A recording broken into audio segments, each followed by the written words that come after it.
Dear Patriots, before the news starts, please subscribe to our patriotic channel by clicking the subscribe button. Give us a thumbs up to this video. Don't forget to leave your opinion below in the comments section. Share the news on Facebook and Twitter so you friends see it. Thank you. Mueller's latest scheme has been exposed. He wants to hide the truth. Robert Mueller's Russia witch hunt findings will likely never see the light of day, much to the chagrin of liberals, who have been waiting for #Mueller time with bated breath. From Washington Times. Whatever special counsel Robert Mueller and his team of investigators find out about President Trump, Russia, collusion and dossier gossip may never make it into the public domain. While the tight-lipped Mr. Mueller apparently moves ever closer to a direct confrontation with Mr. Trump, a pointed legal argument has broken out over whether and how the special prosecutor and former FBI director can make his findings known. Options range from a full-on, tell-all report to a bare-bones summary of findings delivered privately to his Justice Department bosses. Precedents from previous special prosecutors have been all over the map on disclosure, from the highly detailed report prepared by Ken Starr against Bill Clinton to far more modest disclosures. Which direction the former FBI director takes, legal scholars say, ultimately depends on how he imagines his role as special counsel and his reading of the updated statute regarding the work of special counsels. The question of whether and how the public will learn what Mueller knows is actually complicated legally, complicated historically, and complicated as well with respect to another variable, how Mueller imagines his role as special counsel. Kenta Jurisic and Benjamin Wittes, top editors at the legal news blog Lawfare, wrote in a recent analysis of the question. Regulations governing special counsels mandate that Mr. Mueller submit a confidential report to the Attorney General at the conclusion of his investigation.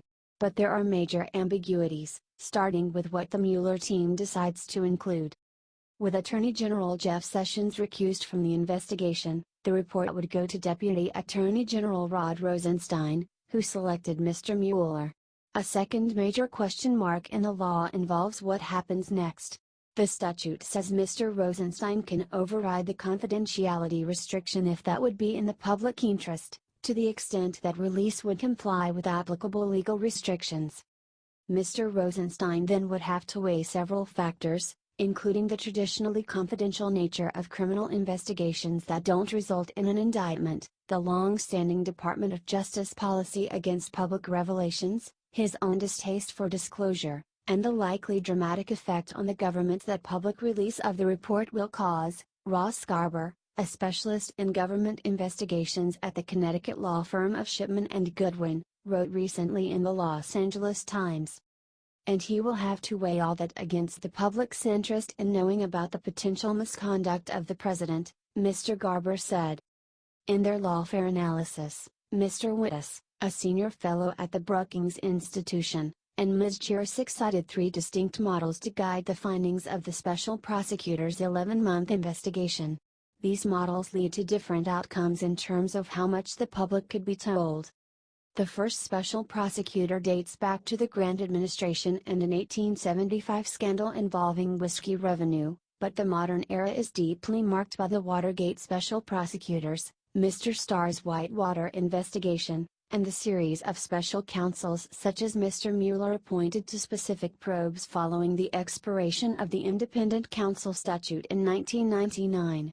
Mr. Mueller, the lawfare analysts say, could take one of three routes: the orthodox approach, the Watergate precedent, and the Starr model. Broadly speaking, at least in the modern era, they write, these reports have taken two forms: final reports of the investigation and referrals to Congress of material that might be grounds for impeachment. The orthodox approach simply presents the facts and findings through the indictments of targeted individuals or plea agreements prosecutors have struck. There is no overarching narrative or legal summary prepared for public release. Leon Jaworski, the final special prosecutor in the Watergate investigation, took a different tack by delivering 55 pages of bare-bones factual information on President Nixon to the House Judiciary Committee, which was considering impeachment proceedings. Mr. Jaworski's packet to the House panel also included what the New York Times described as a briefcase stuffed with 800 pages of documents and 13 tape recordings of Nixon's conversations in the Oval Office. But Mr. Jaworski's report offered no independent legal conclusions and was drafted with the intent of allowing members of Congress to draw their own conclusions in the political matter of impeachment. Nixon resigned before the House of Representatives voted on Mr. Jaworski's findings. Starr and Whitewater. At the other extreme, Mr. Mueller could follow in the footsteps of Mr. Starr, who spent 5 years as an independent counsel originally charged with investigating President Clinton's failed real estate deal known as Whitewater.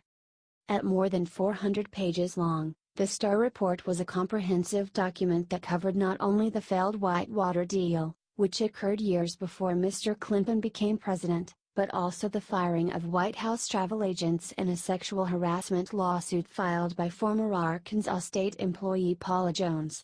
It also delved, in detail, into the extramarital affair between Mr. Clinton and former intern Monica Lewinsky, along with Mr. Clinton's subsequent sworn testimony on the relationship. Some legal scholars say they don't see Mr. Mueller following the Starr blueprint, in part because revised rules in the wake of the Whitewater affair have transformed the landscape. Harvard Law School professor Jack Goldsmith and Madeline McMahon, a Harvard Law student, in a response posted on the Lawfare site, said the drafters of the new regulations regarding special prosecutors saw the public Starr report as a problem. It provides an incentive to over-investigate, the two wrote, in order to avoid potential public criticism for not having turned over every stone, and creates potential harm to individual privacy interests.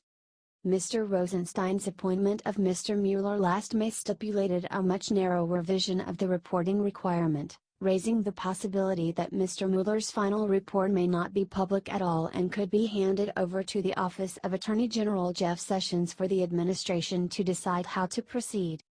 We think that the best reading of the special counsel regulations in their historical context rules out a Starr-like report to Congress that lays out hundreds of pages of factual allegations as well as legal analysis and conclusions, they write. The drafters of the regulations criticized that approach and took steps to preclude it, and on the whole, the regulations achieved that goal. Bob Bauer, White House counsel to President Obama, jumped into the controversy Thursday over the handling of Mr. Mueller's findings. He said Congress can best protect Mr. Mueller from White House pressure by enacting a law stipulating that the special counsel would have to send a report on the status of his investigation directly to Congress if he is fired.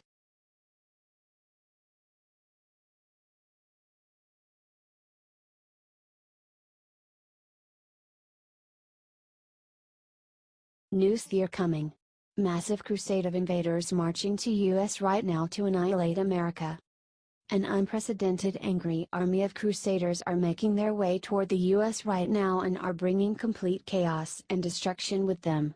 The invaders are organized and have a horrific plan to annihilate America.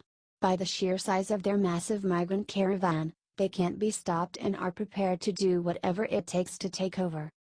A former Secret Service agent is warning everyone. Border Patrol agents are abandoning their posts to protect themselves. The army of invaders are expected to make it here in about a week and are bringing hell with them that must be stopped before they get here. However, most of the mainstream media is strangely silent about this horrendous ordeal which we will all soon be faced with. The group of approximately 1,000 mostly Honduran invaders started their trek to America on March 25, which began in the far southern Mexican town of Tapachula. The Daily Mail reported.